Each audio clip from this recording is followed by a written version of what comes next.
Hello students. इस chapter की continuity को लेकर दो क्लासेस हो चुकी हैं। पहली क्लास में आपने लिमिट्स का कंसेप्ट रिकॉल किया जो 11th क्लास में भी पढ़ा था, और इससे पिछली वाली क्लास में आपने देखा कंटिन्यूटी क्या होती है और उस पर एनसीईआरटी के एग्जाम्पल्स देखे।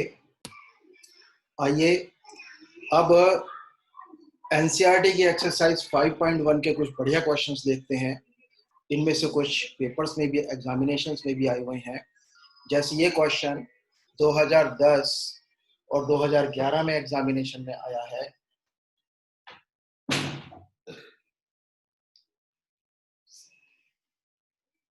क्वेश्चन है find the points of discontinuity. तो सीधी सी बात है, सबसे पहले जो मैंने पहले भी बताया था, क्वेश्चन को मॉडुलस से मुक्त करिए। अब मॉडुलस से कैसे मुक्त करें? x क्या है जब यहां मॉडुलस x है? -3 या फिर उससे कम। जरा वैल्यूज रख के देखते हैं क्या होता है। मॉडुलस -3 होगा। -3 से कम क्या होगा? -4। मॉडुलस -4 होगा। मॉडुलस -5 होगा। मॉडुलस -6 होगा। यानी हो क्या रहा है कि अंदर अगर -3 है तो बाहर -3 है। अंदर अगर -4 है तो बाहर -4 है। अंदर अगर -5 है तो बाहर -5 है, और इसी प्रकार से बाहर -6 है। यानी अगर अंदर x है तो बाहर -x है। तो ये कैसे हटा?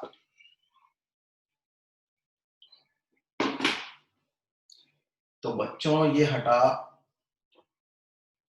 -x + 3 when x is less than equals -3, -2x when -3 less than x less than 3, and 6x + 2 when x is greater than equals 3। Okay, इस प्रकार से ये बन गया है। अब इसको -3 और 3 पर इसकी ब्रेकिंग है लेस देन ग्रेटर देन वाली, यहां पर इसको चेक कर लेते हैं। अदरवाइज ये कोई ना कोई पॉलिनोमियल है, कंटिन्यूअस ही होगा। तो पहले चेक करते हैं, पहले लिखते हैं let us check continuity at x equals -3।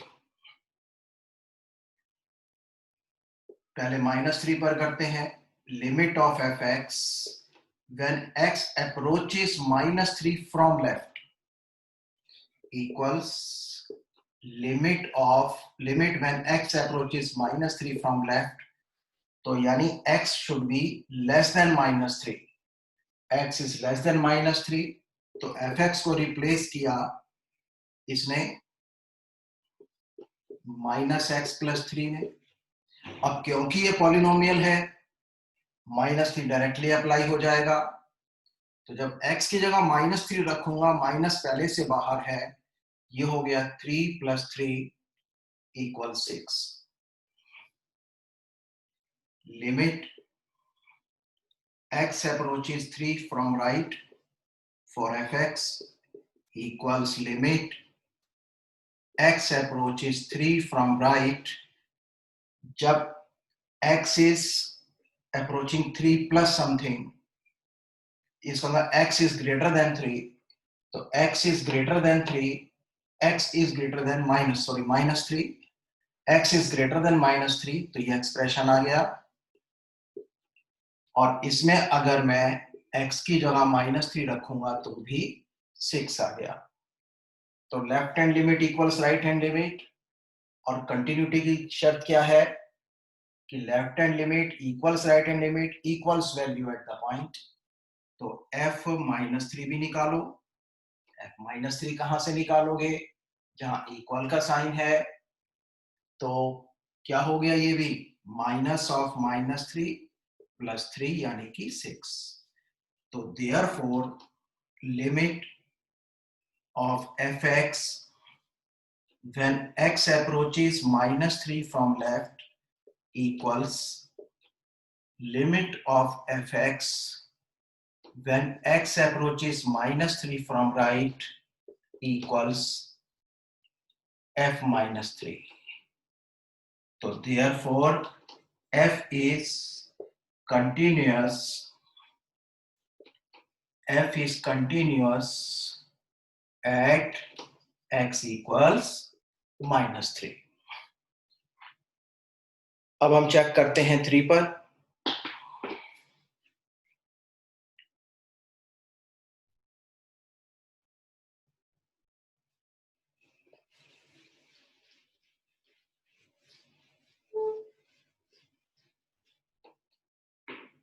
Three पर कंटिन्यूटी चेक करते हैं। तो limit of fx when x approaches 3 from left equals limit x approaches 3 from left, यानी x is less than 3, x is less than 3, no को less than पढ़ते हैं, तो ये आ गया -2x।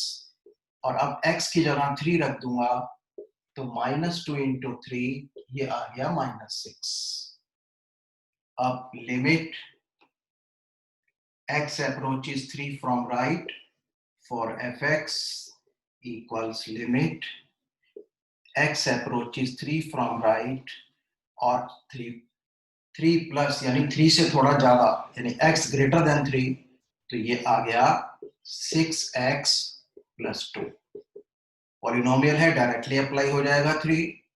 6 into 3 plus 2 equals 18 plus 2 equals 20। Continuity के लिए left hand limit equals right hand limit equals value of the function at the point होनी चाहिए। लेकिन जब पहले दो ही बराबर नहीं है तो तीसरे को निकालने की जरूरत नहीं। हम लिखेंगे therefore limit x approaches 3 minus for fx is not equal to limit x approaches 3 plus for fx। Therefore f is not continuous, f is not continuous at x equals 3। अब लिख दो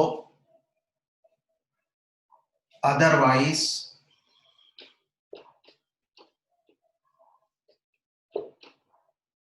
that is except 3 except x equals -3 3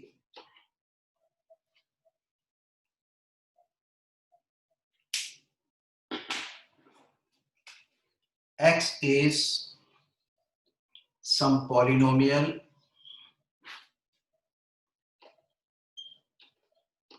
x is some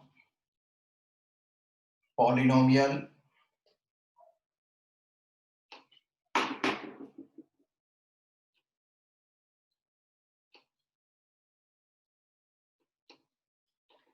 and hence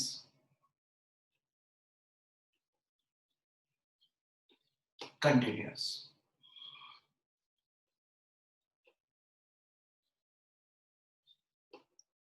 तो अब लिख देना therefore there is only one point of discontinuity, that is x equals 3। एक मजेदार बात सुनो, हम डायरेक्टली पता लगा सकते हैं, करना तो पड़ेगा ये सब कुछ, लेकिन हम एट ए ग्लांस पता लगा सकते हैं कि क्या होने वाला है।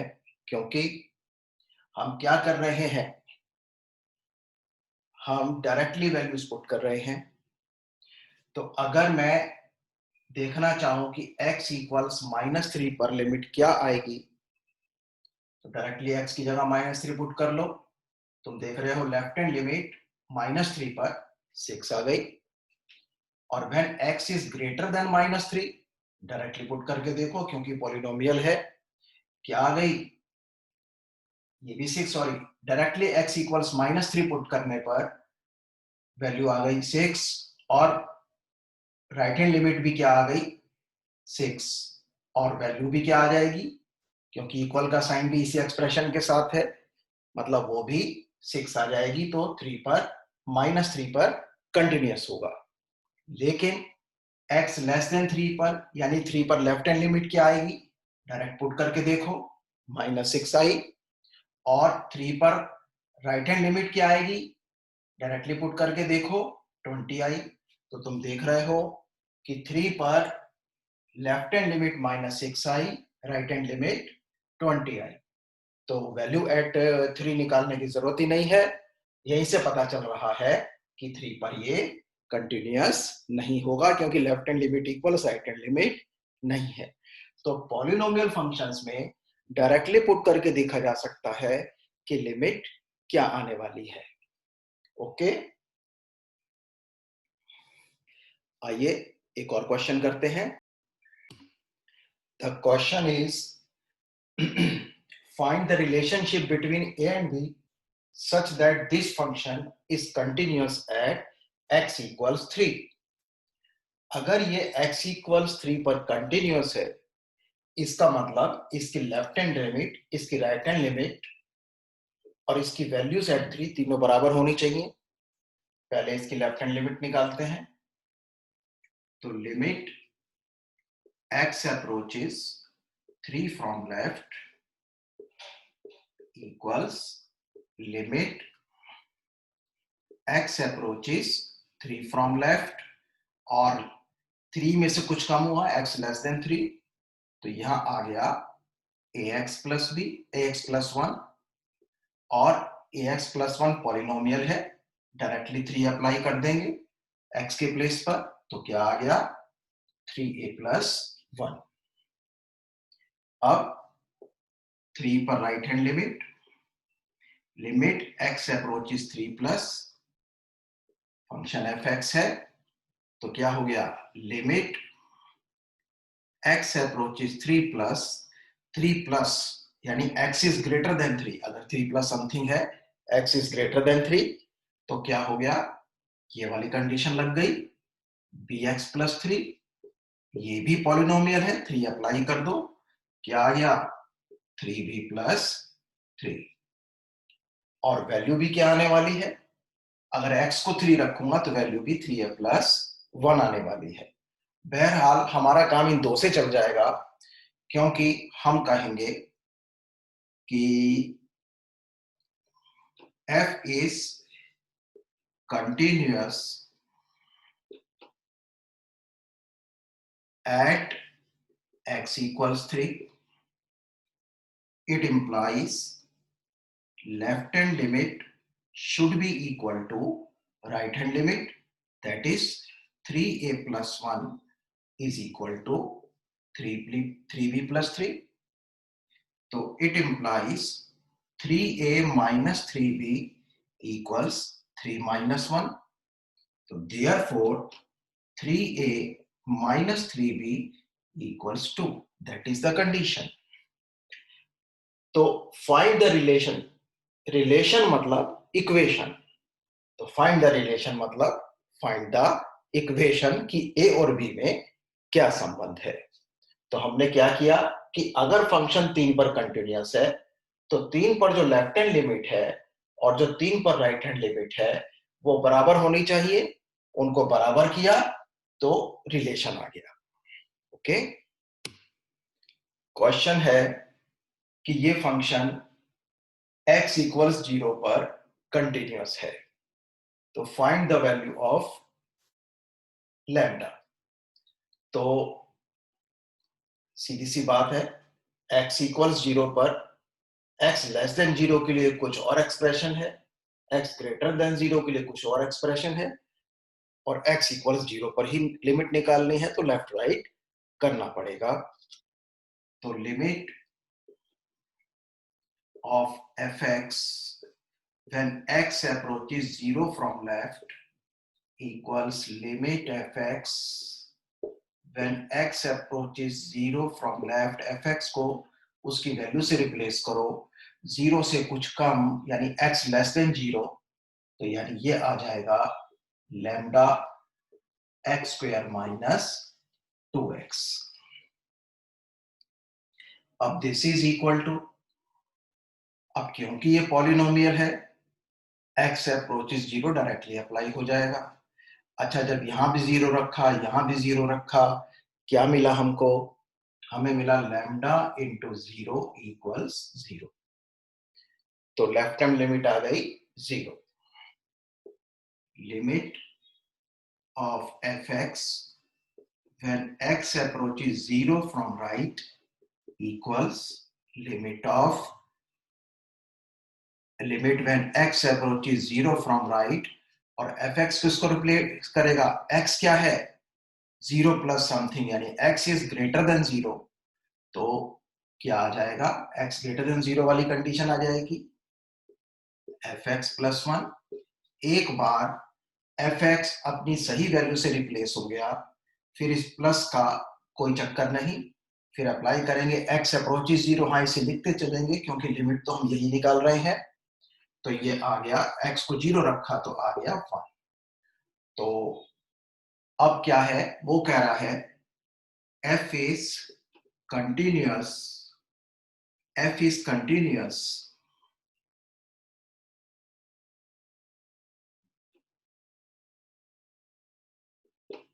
f is continuous at x equals 0, ऐसा बोलता है। तो it implies left hand limit at 0 is equal to right hand limit at 0, which is not possible, which is absurd। ये एक absurd बात है। Therefore there is no value of lambda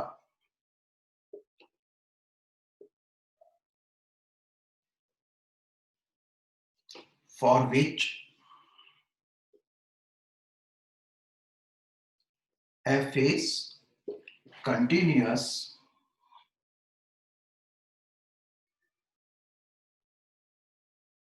for which f is continuous at x equals 0।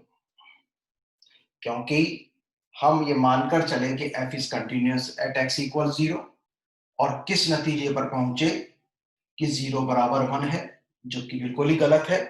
इसका मतलब lambda की value कुछ भी हो, फंक्शन 0 पर कंटिन्यूअस नहीं है।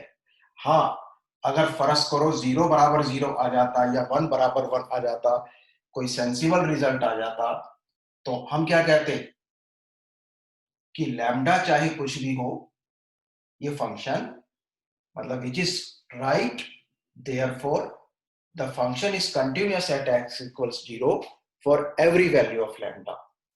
क्योंकि भैया लैम्डा तो बीच में ही 0 से मल्टीप्लाई होकर चला गया, तो अब चाहे लैम्डा कुछ भी हो, फंक्शन डिसकंटिन्यूअस है, कंटिन्यूअस होगा ही नहीं चाहे लैम्डा कुछ भी हो। और यहां पर अगर 0 इक्वल 0 या ऐसा कोई सेंसिबल रिजल्ट आ रहा होता, तो हम कहते हैं लैम्डा कुछ भी हो, फंक्शन कंटिन्यूअस है। नेक्स्ट क्वेश्चन देखते हैं। क्वेश्चन है कि fx equals this, find the points of discontinuity. हम कहेंगे for x less than 0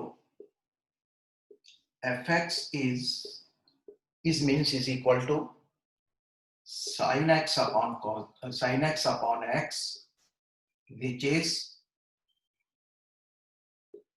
quotient of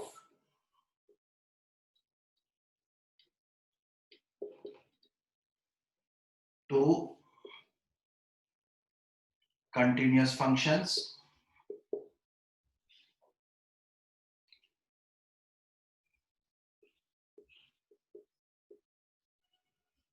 so it is continuous.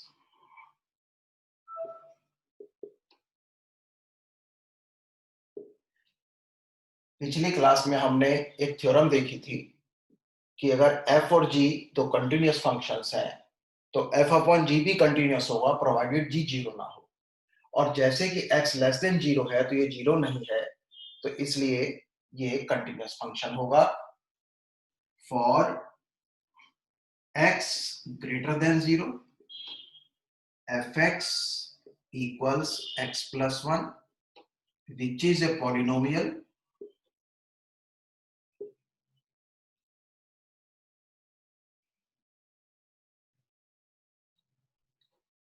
so it is continuous.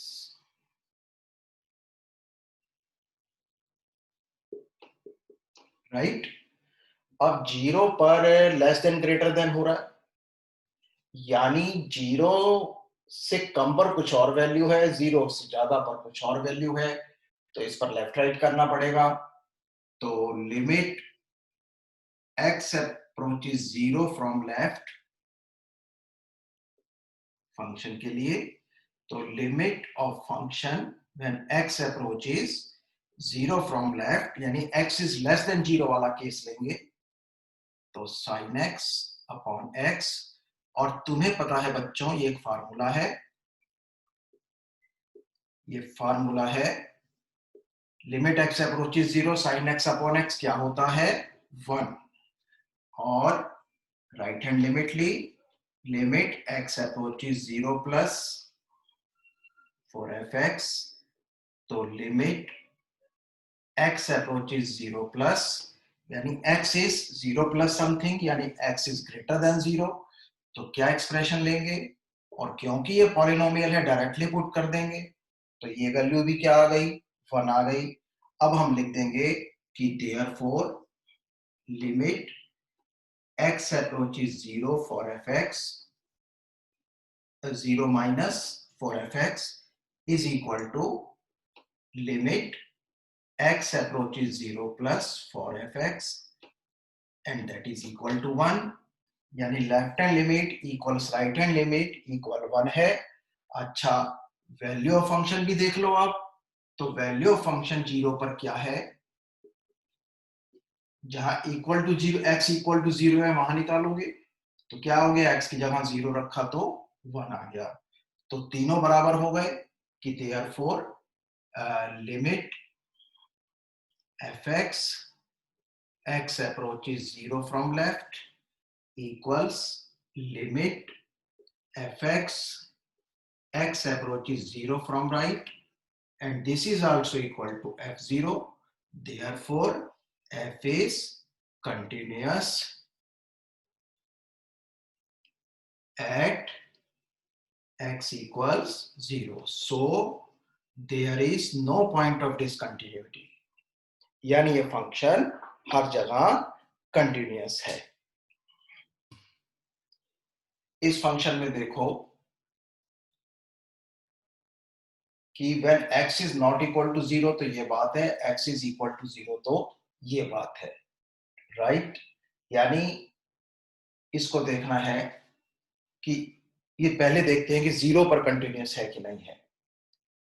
अब इसके अंदर हमें लेफ्ट राइट करने की जरूरत नहीं है, क्यों नहीं है, इसमें लेस देन ग्रेटर देन वाली ब्रेकिंग नहीं है। जिनमें हमने लेफ्ट हैंड लिमिट और राइट हैंड लिमिट निकाली उनमें क्या खास बात थी कि x लेस देन के लिए तो कुछ और वैल्यू थी, x ग्रेटर देन के लिए कुछ और वैल्यू थी उस पॉइंट पर, यानी उस पॉइंट पर अगर लेफ्ट से अप्रोच करते तो किसी और एक्सप्रेशन से करते, और राइट को अप्रोच करते तो किसी और एक्सप्रेशन के अंडर करते, तो देखना था कि कंटिन्यूटी बन रही है कि नहीं बन रही है। अब x is not equal to 0 और ये इस तरह का फंक्शन है, अगर मॉडुलस होता तो इसको दो में ब्रेक कर लेते कि x लेस देन 0 और x ग्रेटर देन 0। तो अब क्या है कि अगर x लेस देन 0 और x ग्रेटर देन 0 में इसको मैं ब्रेक करता हूं तो x लेस देन 0 के लिए भी ये एक्सप्रेशन होगा और x ग्रेटर देन 0 के लिए भी ये एक्सप्रेशन होगा, तो फिर सेम लिमिट आएगी, तो करने की जरूरत नहीं है। राइट। तो left hand limit right hand limit निकालने की कब जरूरत है? जब जिस पॉइंट पर हम लिमिट निकाल रहे हैं उस पर लेफ्ट हैंड से अप्रोच करने के लिए उस पॉइंट को कुछ और एक्सप्रेशन है और राइट हैंड से अप्रोच करने के लिए कुछ और एक्सप्रेशन है। दूसरे शब्दों में, जब x लेस देन और x ग्रेटर देन हो तब हमें left hand limit right hand limit निकालनी होती है। तब हमें लेफ्ट हैंड लिमिट और राइट हैंड लिमिट निकालनी होती है। अब हम सीधा लिमिट निकाल सकते हैं। देखिए कि limit x approaches 0 for fx equals limit x approaches 0 x square into sine 1 upon x equals limit x approaches 0 x square limit x approaches 0 sin 1 upon x। दोनों की अलग अलग लिमिट ले ली, चाहे प्लस हो माइनस हो मल्टीप्लीकेशन हो division हो, लिमिट को डिस्ट्रीब्यूट कर सकते हैं। ये पॉलिनोमियल है, 0 आ गया। अब इसको देखो, अब ये कितना भी बड़ा नंबर हो जाए, अप्रोचेस 0 का मतलब है कि 0 के very near.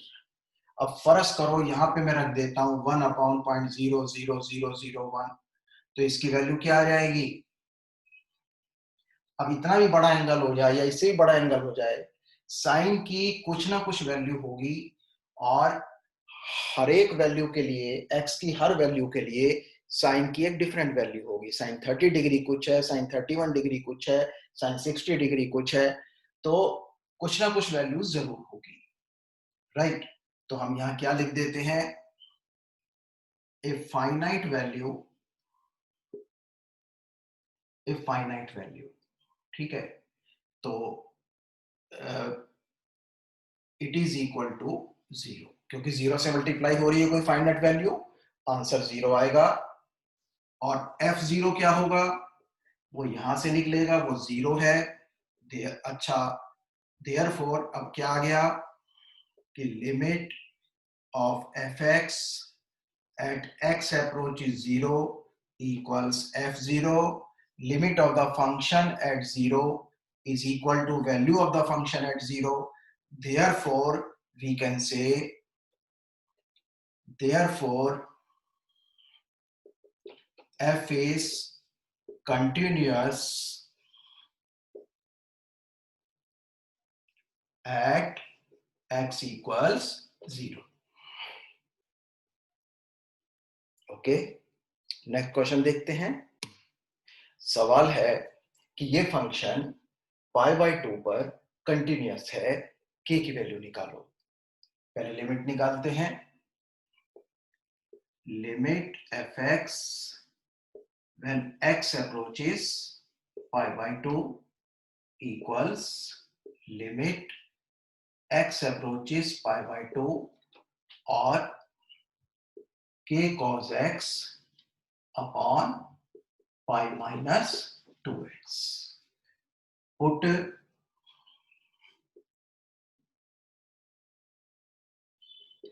π minus 2x equals y as x approaches π/2 y approaches 0। अगर मैं x की जगह π/2, जैसे जैसे x π/2 की तरफ बढ़ेगा y 0 की तरफ बढ़ेगा, यानी अगर x की जगह मैं π/2 रख दूं तो y क्या आ जाएगा? 0। तो अब इस पुटिंग के साथ मैं सवाल को y में ले आता हूं। क्या बन जाएगा? मेरा सवाल बन जाएगा limit of fx x approaches π/2 equals limit, अच्छा एक काम और करता हूं, k को बाहर ले आता हूं, k limit y approaches 0 cos, मेरी पुटिंग के हिसाब से x क्या होगा? मेरी पुटिंग के हिसाब से x होगा पाई माइनस वाई, तो हो गया 2x और x हो गया दिस, यानी कि π/2 minus y/2 equals x। π/2 minus y/2 equals x. Okay, तो इधर लिख दिया π/2 माइनस y/2 और नीचे आ गया y माना ही था इसको, तो k limit y approaches 0 sin y/2 upon y equals k limit y approaches 0 sin y/2 upon y/2 into 2 into 1/2। जो यहां मैं 2 से डिवाइड करूंगा वो यहां के 2 से बैलेंस होगा, यानी इधर लिख दिया। अब ये क्या बन गया, क्योंकि आइडिया ये है फार्मूले में कि जो एंगल में है हमें वही नीचे चाहिए, तो उसके लिए क्या करना पड़ा, 2 से यहां डिवाइड किया, तो 2 से यहां मल्टीप्लाई किया, यानी पूरे को 2 से डिवाइड किया, तो k into 1 into half equals k upon 2। ये आ गया लिमिट। अब वैल्यू निकालनी है, ये मिटा रहा हूं, सवाल करते हुए तो लिखा ही जाएगा। अब वैल्यू निकालनी है, तो f π/2 कितना हो गया, f π/2 हो गया 3, क्योंकि जब x π/2 है तो fx 3 है, यानी f π/2 इक्वल्स 3 है। तो अब क्योंकि फंक्शन कंटिन्यूअस है, हम कहेंगे f is continuous at x equals π/2, therefore limit equals value, therefore k equals 6,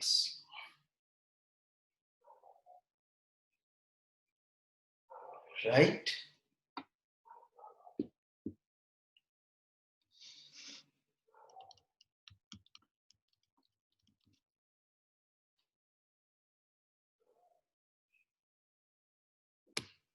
ये प्रश्न देखिए, fx equals this and it is continuous at, it is a continuous function, find the value of a and b।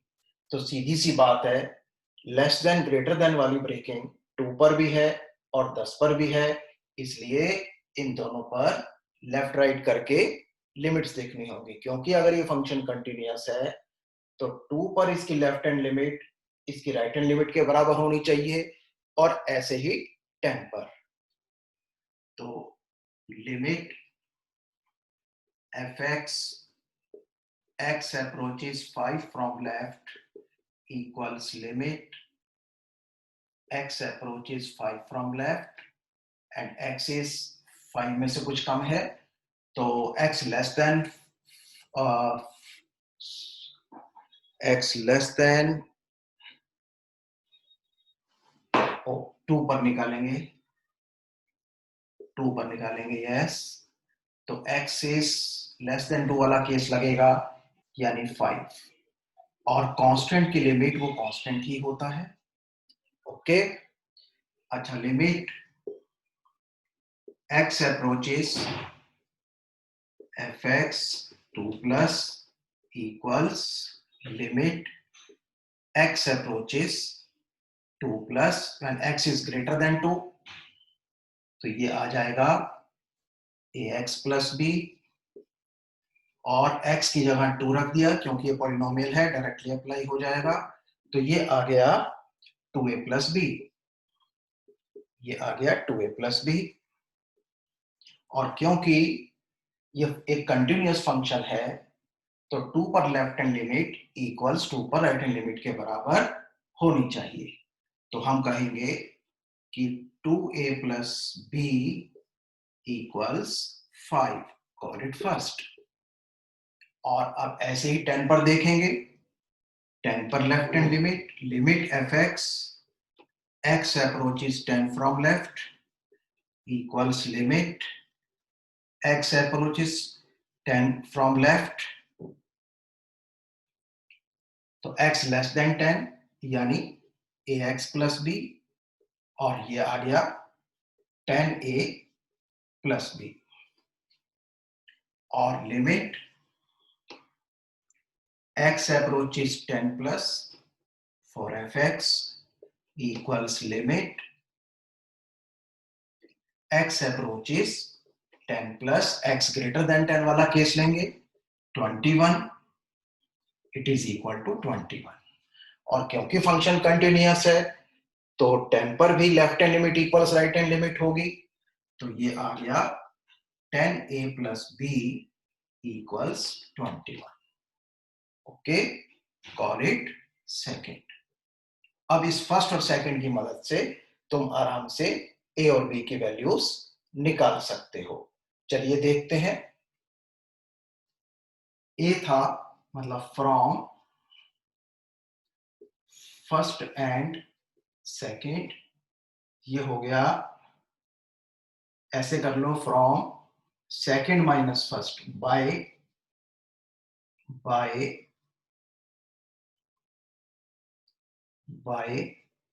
Second minus first. तो 10a plus B equals 21 में से 2a plus B equals 5 minus किया, ये cut गया, तो 8a equals कितना आ गया, 8a आ गया 60, तो a आ गया 2, और किसी ने भी a को 2 रखा तो b आ गया, जैसे सेकंड वाले में a को 2 रखा, b आ गया 1। ओके, तो हमने देखा a इक्वल्स 2, b इक्वल्स 1 इसका आंसर है।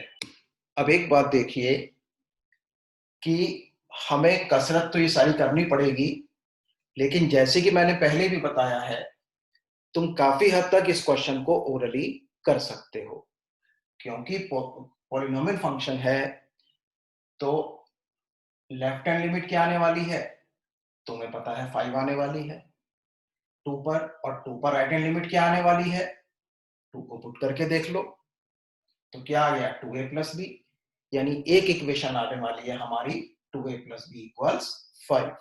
इसी तरह से 10 पर लेफ्ट हैंड लिमिट क्या आने वाली है 10a प्लस बी, और 10 पर राइट हैंड लिमिट क्या आने वाली है, क्योंकि कांस्टेंट की लिमिट वही कांस्टेंट होता है, तो 10 पर राइट हैंड लिमिट आने वाली है 21। फिर हमें ए और बी में दो इक्वेशंस मिल गई, इनको सॉल्व करके हम ए और बी निकाल सकते हैं।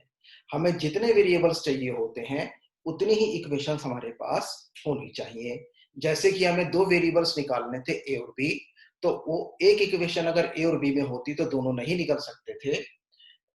हमें ए और अगर दो वेरिएबल्स निकालने हैं तो दो इक्वेशंस चाहिए, और हमारी दो इक्वेशंस बन रही थी। तो इस प्रकार से हमने ये किया है। ये सवाल भी कई बार पेपर में आ चुका है। तो तुमने कंटिन्यूटी के कुछ बढ़िया से सवाल देखे, अब इन्हें खुद से करके देखो। कॉन्फिडेंस ना होए तो एक से ज्यादा बार करके देखो। कॉन्फिडेंस प्राप्त करने का तरीका ही ये है, जिससे डर लगे उसको बार बार करो। ओके, तो ये तुम अपने कंटिन्यूटी के सवाल करो। तुम देख रहे हो मुश्किल जरा भी नहीं है, फिर भी प्रैक्टिस हो तो कॉन्फिडेंस बना रहता है। Good bye.